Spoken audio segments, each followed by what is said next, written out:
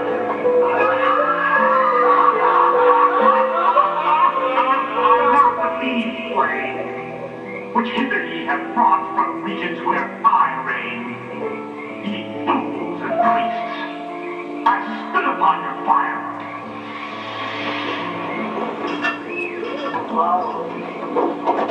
Prince of all mortal wisdom, Alpha Bohemia, we beseech thee, grant us thy counsel, great owl of Bohemia, we thank thee for thy adjuration.